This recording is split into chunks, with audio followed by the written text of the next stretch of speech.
Hey everybody, today we are going to be revealing the pancetta that we put in our Reserve 50 dry curing cabinet over 11 months ago. And before we begin, I just want you to know that 11 months is not how long it takes to cure pancetta. Typically it only takes between, 3 weeks to 2 months, depending on what your goal is. But we were doing extreme curing, extreme drying, and I wanted to see what would happen if we let it hang out in there for almost a year. If you remember, a while back, we did a project where we accidentally over-cured certain pieces of meat. Well, this pancetta was one of them. We cured it with the intention of drying it, but completely forgot about the project. You know how life goes. And then we found the raw piece of pork belly in the refrigerator. When we opened it up, it looked and smelled fine. Actually, we cooked a piece up, and this was me tasting the pancetta that was in our refrigerator. Down the hatch. Ooh. Wow. Oh, that is salty. Funky. We took that cured pancetta, got it ready to dry, stuck it in the Reserve 50.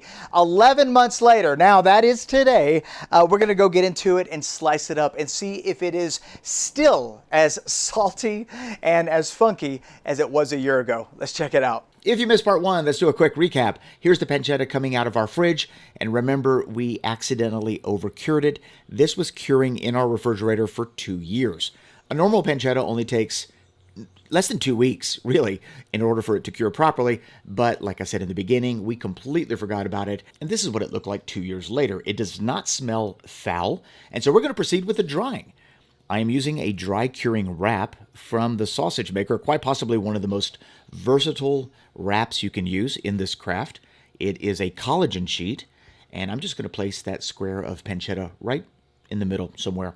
What I love about these wraps is that you can basically form them to whatever you're making, so it makes this wrap super user-friendly. They're incredibly effective.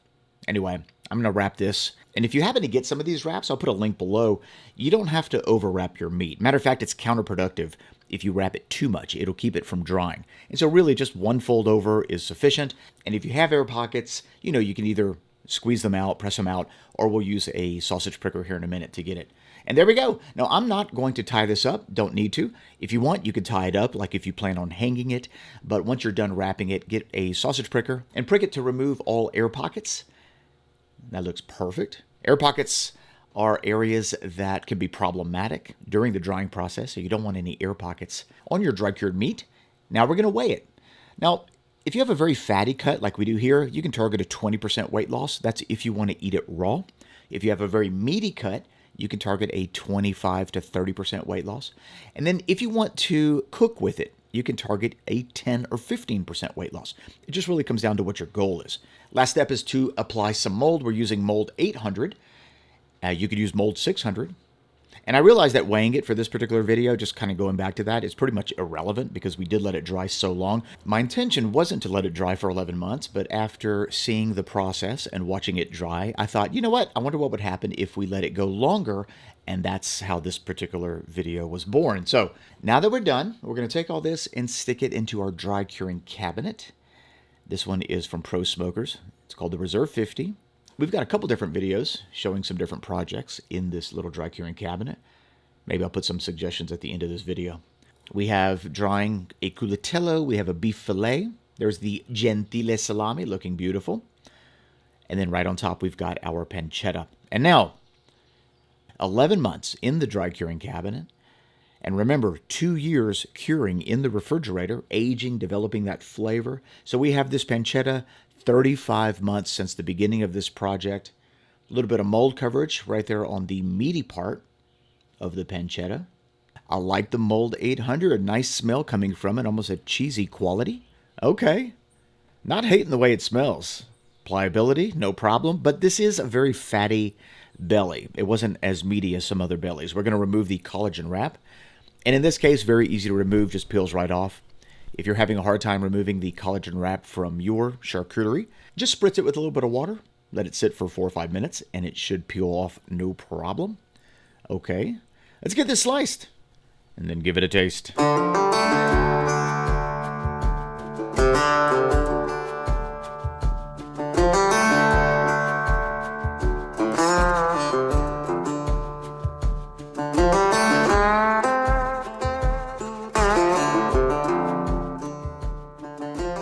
I'm gonna tell you right now, I am not looking forward to this. The last time we ate this, that was an intense eating experience. This is our now dried version of the Pancetta Tessa, 11 months drying in the dry curing cabinet. Reserve 50, what do you think? I gotta admit, I'm not hating it. It kind of looks a little like Streak O Lean. And you know what? If you're just getting started dry curing meats, the Pancetta is an incredibly good project to get started with because the success rate is very high. Your fattier cuts of meat, so your meats like coppa, your guanciale, your pancetta, you're going to get a lot more success than failures when you do those because the fat helps protect the meat and it slows that drying process down. When you start to do things like salami or bresaola, filet, things like that, those are going to be a little more challenging because there's not a lot of fat to protect the meat. So if you're just getting started, definitely give pancetta a go. So I'm going to put a suggestion to a recipe at the end of this video if you want to give it a try. Let's give it a smell and see if it's as funky as I remember. Huh, interesting. That is actually quite pleasant. I remember pulling it out of the refrigerator and it had an extreme dry age smell. This right here, you definitely can tell that it has been dry aged. And it does have that aroma to it, but it's not nearly as intense as it was when we first started. All right, enough's enough. Let's give it a taste, see how we did. And here is our slices. Look at how fatty that is. Wow. Okay, going in.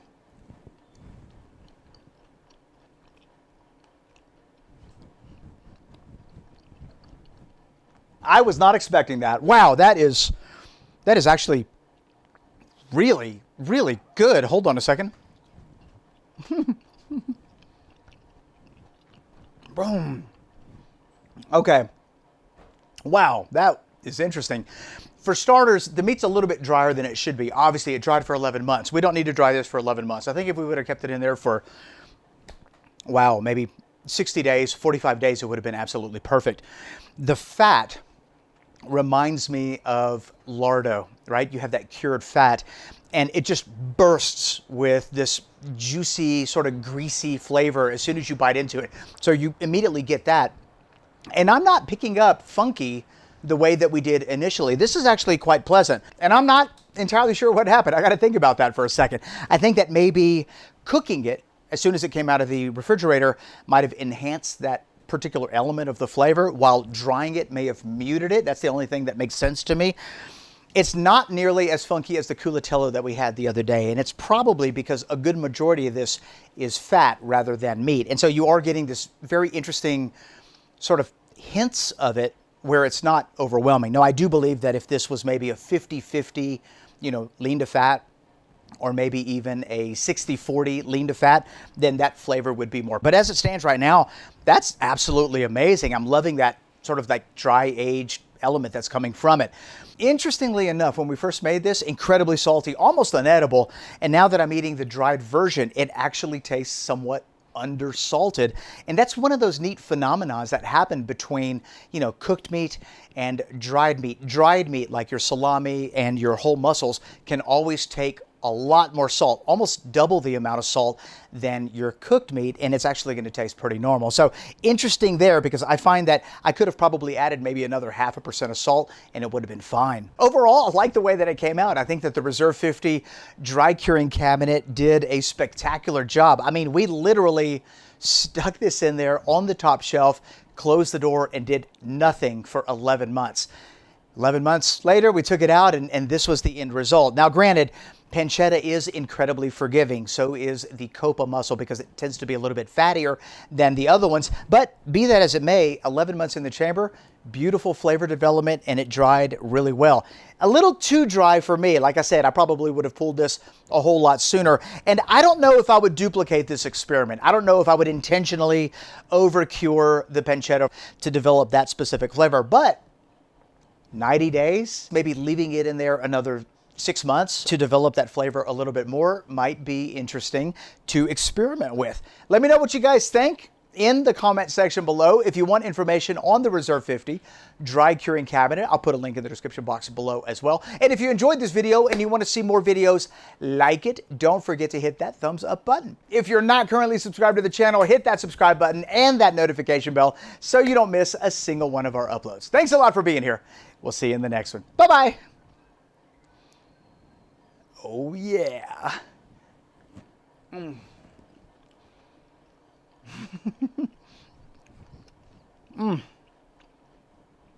That is so good.